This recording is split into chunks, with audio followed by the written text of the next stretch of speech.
चलिए, आज के इस एक्सप्लेनर में हम सीधा इसी बात पर बात करते हैं कि आखिर 2026 में भारत इतनी भयंकर, सच में इतनी जानलेवा गर्मी का सामना क्यों कर रहा है, और सबसे ज़रूरी बात, इस स्थिति से बचने के लिए हमें क्या करना होगा। देखिए, ये कोई आम मौसम का बदलाव नहीं है, ये एक बहुत बड़ा संकट है। तो आइए शुरू करते हैं। इस पूरे क्राइसिस को अच्छे से डिकोड करने के लिए हम इसे 5 छोटे हिस्सों में बांटेंगे। पहला, ये एक्सट्रीम हीट क्राइसिस आखिर है क्या। दूसरा, इसमें अल नीनो का क्या रोल है। तीसरा, हमारे खुद के बनाए अर्बन हीट ट्रैप्स। चौथा, इस गर्मी की भारी आर्थिक कीमत। और पांचवा, इससे सुरक्षित कैसे रहा जाए। बस सीधा पॉइंट पर आते हैं। तो भाग 1, भीषण गर्मी का संकट और दुनिया के 100 में से 95 सबसे गर्म शहर। अगर हम इस प्रॉब्लम के स्केल को देखें तो 24 अप्रैल 2026 का डेटा सच में हैरान कर देने वाला है। जरा सोचकर देखिए, दुनिया के 100 सबसे गर्म शहरों की लिस्ट निकाली गई और उनमें से 95, जी हां 95 शहर सिर्फ और सिर्फ भारत में थे। बिहार, उड़ीसा, दिल्ली, महाराष्ट्र, राजस्थान, हर जगह पारा 44 से 45 डिग्री के आसपास अटका हुआ है। मतलब पूरी दुनिया की गर्मी का सेंटर अभी हम ही बने हुए हैं। और अगर वो डरावना नहीं था तो इस नंबर पर गौर करिए, 47.6 डिग्री सेल्सियस। 27 अप्रैल को यूपी का बांदा पूरी दुनिया के सबसे गर्म जगहों में से एक बन गया। 47.6 डिग्री। ये महज एक नंबर नहीं है, ये एक बजता हुआ अलार्म है कि हालात सच में कितने आउट ऑफ कंट्रोल हो चुके हैं। इससे थोड़ा और आसान तरीके से समझते हैं। एक तरफ हमारी दिल्ली है जो 43 डिग्री पर उबल रही है, और दूसरी तरफ दुबई, जो कि एक रेगिस्तानी इलाका है, गल्फ कंट्री है। वहां का तापमान उसी समय 30 डिग्री पर चिल कर रहा था। जरा सोचिए, मतलब हमारे शहर पारंपरिक रूप से गर्म माने जाने वाले गल्फ देशों से भी ज्यादा गर्म हो चुके हैं। ये बिल्कुल अनरियल है। और प्रॉब्लम सिर्फ दिन की धूप नहीं है। आईएमडी यानी मौसम विभाग की माने तो हीट वेव के दिन तो बढ़ेंगे ही, लेकिन रात का जो मिनिमम टेम्परेचर होता है ना, वो भी नॉर्मल से 3 से 5 डिग्री ज्यादा रहने वाला है। अब इसका सीधा सा मतलब क्या है? इसका मतलब है कि दिन भर भयंकर गर्मी सहने के बाद रात में भी शरीर को कूल डाउन होने का या रिकवर होने का कोई चांस नहीं मिल रहा। चलिए, अब आते हैं भाग 2 पर, अल नीनो का फैक्टर, यानी वो प्राकृतिक कारण आखिर ऐसा हो क्यों रहा है।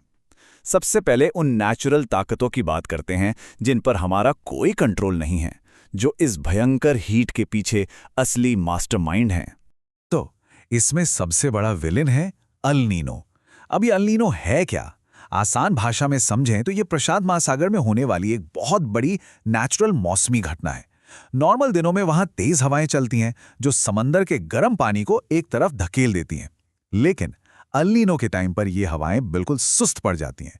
नतीजा, वो गर्म पानी बहुत बड़े हिस्से में फैल जाता है और पूरी दुनिया के मौसम और बादलों के बनने के पूरे सिस्टम को हिला के रख देता है। इसको स्टेप बाय स्टेप समझते हैं। स्टेप 1, प्रशांत महासागर की हवाएं कमजोर हुईं। स्टेप 2, वो गर्म पानी पूर्व की ओर यानी ईस्ट की तरफ फैला। स्टेप 3, इसका सीधा और बहुत बुरा असर पड़ा हमारे भारतीय मॉनसून पर, मतलब बारिश कम हुई। और फाइनली स्टेप 4, जब बारिश कम होती है तो हमारी जो सूखी जमीन है ना, वो सूरज की गर्मी को स्पंज की तरह सोखने रखती है। बस यहीं से तापमान में ये भयंकर उछाल आता है। और कहानी यहीं खत्म नहीं होती। विश्व मौसम विज्ञान संगठन ने एक सीरियस वार्निंग दी है कि 2026 के मिड तक अल नीनो के डेवलप होने के चांसेस और भी बढ़ रहे हैं। हम पहले से ही झुलस रहे हैं, और ये चीज़ सच में आग में घी डालने का काम करने वाली है। मतलब ये एक्सट्रीम गर्मी आगे जाकर और भी खतरनाक हो सकती है। अब बढ़ते हैं भाग 3 की तरफ, अर्बन हीट ट्रैप्स, यानी वो गर्मी जो हमने खुद बनाई है।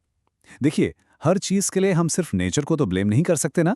हमारे खुद के डेवलपमेंट ने, कंक्रीट के जंगलों ने हमारे शहरों को सचमुच के बड़े बड़े ओवन में बदल दिया है। इसी को कहते हैं अर्बन हीट ट्रैप।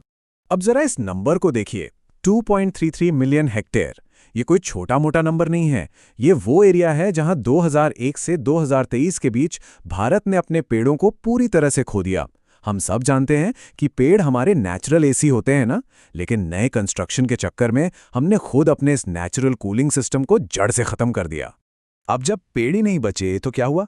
हमारे शहरों का सीमेंट, कंक्रीट, सड़कें और ये बड़ी बड़ी बिल्डिंग्स दिन भर सूरज की गर्मी को अपने अंदर कैद कर लेते हैं और फिर पूरी रात उसी गर्मी को वापस हवा में छोड़ते रहते हैं। और हाँ, एक और डरावनी बात, हम सब अपने घरों को ठंडा करने के लिए जो लाखों एसी चला रहे हैं ना, वो कमरा तो ठंडा कर देते हैं, लेकिन उनकी गर्म हवा सीधे बाहर की सड़कों पे पंप होती है। अब हजारों लाखों एसी जब एक साथ बाहर आग फेंकेंगे तो शहर भट्टी नहीं बनेगा तो क्या बनेगा? चलिए आते हैं भाग 4 पर। इस गर्मी की असली कीमत क्या है? सिर्फ थर्मामीटर की रीडिंग्स को छोड़िए, इस भयंकर मौसम का सीधा असर पड़ता है हमारी जेब पर, सेहत पर और पूरे देश के इंफ्रास्ट्रक्चर पर। मतलब गर्मी का मतलब सिर्फ पसीना बहाना नहीं है, इसके आर्थिक नुकसान बहुत बहुत गहरे हैं। अगर इस डेटा को ध्यान से देखें तो ये हीट वेव 3 तरफ से हमला कर रही है। पहला, खेती। 45 से 47 डिग्री पर फसलें सूखने लगती हैं। जब मार्केट में सप्लाई नहीं होगी तो जाहिर है टमाटर, प्याज और फलों के दाम आसमान तो छुएंगे ही। दूसरा अटैक होता है हेल्थ और इनकम पर। वर्ल्ड बैंक के हिसाब से हमारी 75% वर्कफोर्स खुले आसमान के नीचे काम करती है। जरा उन मजदूरों और डिलीवरी वालों के बारे में सोचिए। उनके लिए डिहाइड्रेशन और हीट स्ट्रोक का रिस्क एकदम रियल है।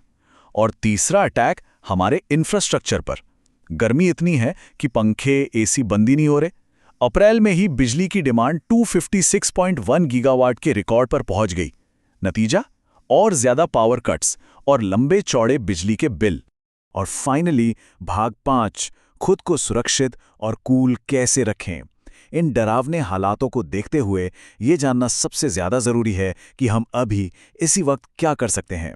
ये सर्वाइवल टिप्स हैं और इनका ध्यान रखना हम सबके लिए बहुत ही क्रूशल है। तो इन सिंपल लेकिन बहुत ही जरूरी गाइडलाइंस को बिल्कुल फॉलो करना है। सबसे पहले, दोपहर 12 बजे से 3 बजे की चिलचिलाती धूप में बाहर निकलने से बचें। ये वो टाइम है जब गर्मी सच में जानलेवा हो सकती है। दूसरा, प्यास लगने का वेट मत कीजिए। लगातार पानी, ओआरएस, छाछ या नारियल पानी पीते रहिए। हाइड्रेशन इज की। हल्के रंग के और ढीले सूती कपड़े पहनें। और हाँ, बाहर जाते वक्त टोपी या छाता जरूर साथ रखें। घर के बच्चों और बुजुर्गों पर एक्स्ट्रा नजर रखना जरूरी है।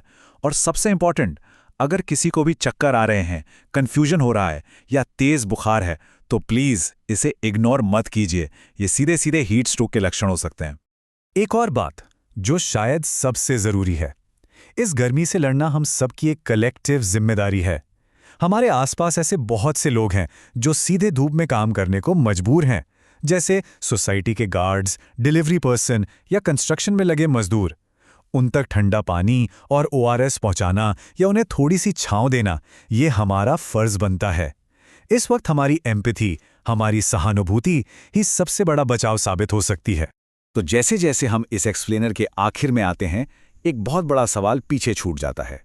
इस तेजी से उबलती हुई दुनिया में बड़े लेवल पर पेड़ लगाने, जगह जगह पब्लिक वाटर पॉइंट्स बनाने और धूप में काम करने वालों के लिए सख्त सेफ्टी रूल्स बनाने जैसे लॉन्ग टर्म सॉल्यूशंस आखिर धरातल पर कैसे लागू होंगे? ये एक ऐसा सवाल है जिस पर हम सबको सोचना ही होगा, क्योंकि बात अब सिर्फ आज की नहीं है, बात आने वाले कल में हमारे सर्वाइवल की है।